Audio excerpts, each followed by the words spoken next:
pada kali ini saya ingin memberikan fokus kepada perubahan cultural ataupun perubahan organisasi yang menjadi trust kepada perubahan organisasi dalam konteks kalau kita ingin memperkenalkan program-program baru ataupun inisiatif baru yang boleh meningkatkan kualiti organisasi itu sendiri.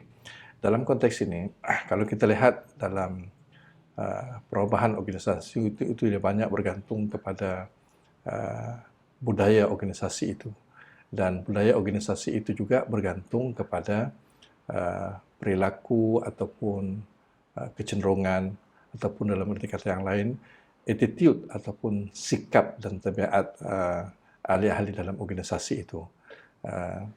Sebab itu biasanya pendirian, sikap dan juga cara kerja dalam organisasi itu disebut sebagai budaya dalam organisasi itu. Dalam arti kata yang lain, kalau kita nak melakukan perubahan budaya dalam organisasi itu, perkara yang kita kena lakukan dua perkara serentak.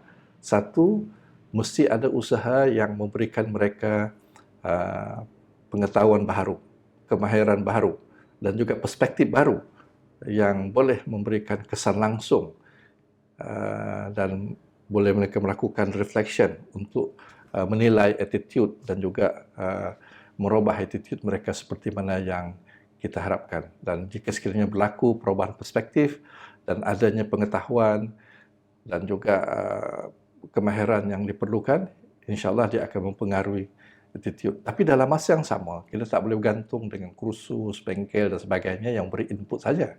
Tapi dalam masa yang sama, perubahan yang kita nak bawa tu mesti mempunyai gerak kerja, program ataupun inisiatif yang kita bawa tu mesti mempunyai matlamat yang jelas, gerak kerja yang jelas. Dan gerak kerja, matlamat dan gerak kerja ini perlu dipantau dengan satu disiplin yang jelas, yang berterusan untuk memastikan amalan mereka itu bersesuaian dengan gerak kerja yang diperlukan dalam perubahan yang baru itu. Dan ini insya-Allah akan memberikan result dan yang mengukuhkan kitaran perubahan sikap dan juga perubahan amalan ahli-ahli dalam organisasi itu ialah hasil daripada program yang kita perkenalkan itu. Perubahan ataupun inisiatif perubahan itu yang punya kesan dan hasil. Sebab itu untuk memastikan perubahan yang kita nak bawa ini, pastikan ada hasil. Sama ada hasil yang berbentuk jangka pendek dan hasil yang berbentuk jangka panjang. Sebab hasil inilah yang insya-Allah akan merubah keseluruhan budaya kerja organisasi itu berdasarkan perubahan baru yang kita nak bawa dalam organisasi itu. Sebagai kesimpulan, message yang saya nak sampaikan di sini ialah 3. 1, sebarang perubahan yang kita nak bawa itu perlu memberi kesan kepada perubahan sikap ahli-ahli dalam organisasi itu, sikap yang diperlukan, sikap positif yang diperlukan untuk menjayakan perubahan ataupun inisiatif yang kita nak bawa. Dan ini perlu dimulakan dengan merubah mental model mereka ataupun mengayakan mental model mereka dengan perspektif baharu, ilmu baharu, kemahiran baru supaya mereka boleh melakukan reflection dan menilai sikap mereka sama ada bersesuaian tidak dengan amalan ataupun gerak kerja yang diperlukan dalam perubahan baru itu. Tapi dalam masa yang sama, perlu juga dipastikan program itu mempunyai matlamat yang jelas, mempunyai objektif yang jelas dan mempunyai gerak kerja yang jelas supaya mudah diikut dan dipantau secara berdisiplin. Dan ini akan insya-Allah merubah amalan harian mereka yang bersesuaian dengan perubahan yang kita nak bawa. Dan yang paling penting, yang mengukuhkan kitaran perubahan attitude, amalan, ini ialah hasil daripada program itu.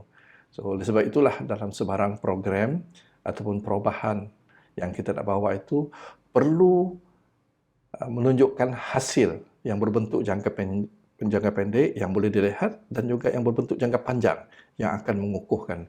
Dan jika sekiranya ada hasil yang mereka nampak insya-Allah sedikit demi sedikit perubahan budaya organisasi itu yang memberi kesan kepada perubahan sikap dan juga amalan setiap anggota organisasi itu akan merubah budaya kerja organisasi. Dan inilah yang disebut sebagai cultural change. Dan ini tidak mudah sebenarnya sebab dia akan mengambil masa yang panjang. Bukan overnight akan berlaku.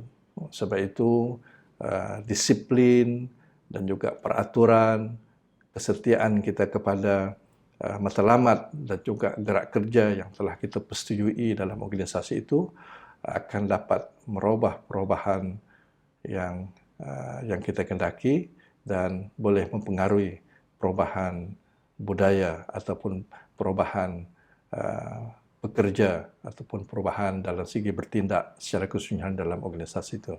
Mudah-mudahan panduan mudah ini ataupun model yang ringkas ini memberikan kita satu cara baru untuk bertindak melakukan cultural change ataupun perubahan.